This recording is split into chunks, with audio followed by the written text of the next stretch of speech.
Alam mo ba kung paano nagsimula ang welding? Ito'y isang kwentong puno ng pagbabago at inobasyon na nagpaunlad sa ating mundo. Balik tayo sa taong 1881 nang si Auguste de Meritens ay nakagawa ng isang makabagong diskubre. Siya ang unang nakaisip na gamitin ang arc heat para pagdugtungin ang mga metal. Ang kanyang estudyante na si Nicolai Bernardos naman ang nagpakilala ng carbon arc welding, ang unang uri ng welding gamit ang kuryente. Ito ang naging simula ng revolusyon sa metal joining technology.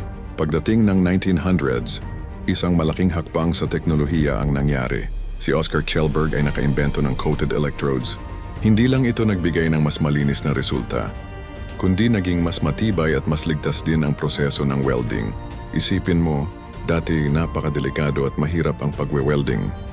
Pero dahil sa kanyang imbensyon, naging mas accessible ito sa maraming industriya. Ang World War I at II ay naging turning point sa kasaysayan ng welding. Sa panahong ito, naging napakahalaga nito sa paggawa ng mga barko, eroplano at tangke. Ang bilis at tibay na dulot ng welding ay naging susi sa produksyon ng mga armas at transportasyon para sa digmaan. Kahit nakakasindak ang digmaan, hindi maikakaila na ito ang nagbigay daan sa mabilis na pag-unlad ng welding technology. Sa makabagong panahon, patuloy pa ring umuunlad ang welding. Lumitaw ang mga bagong proseso tulad ng MIG, TIG at plasma arc welding. Hindi lang yan, pumasok na rin ang mga robotic welding machines sa mga pabrika na nagpabilis at nagpaganda pa sa kalidad ng produksyon. Kung titingnan mo ang paligid mo ngayon, halos lahat ay may kinalaman sa welding.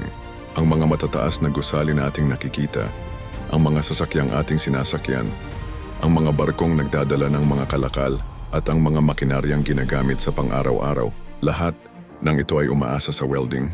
Kaya sa susunod na makakita ka ng welder sa kalsada o construction site, tandaan mo na ang kanilang trabaho ay hindi lang simpleng pagdudugtong ng metal.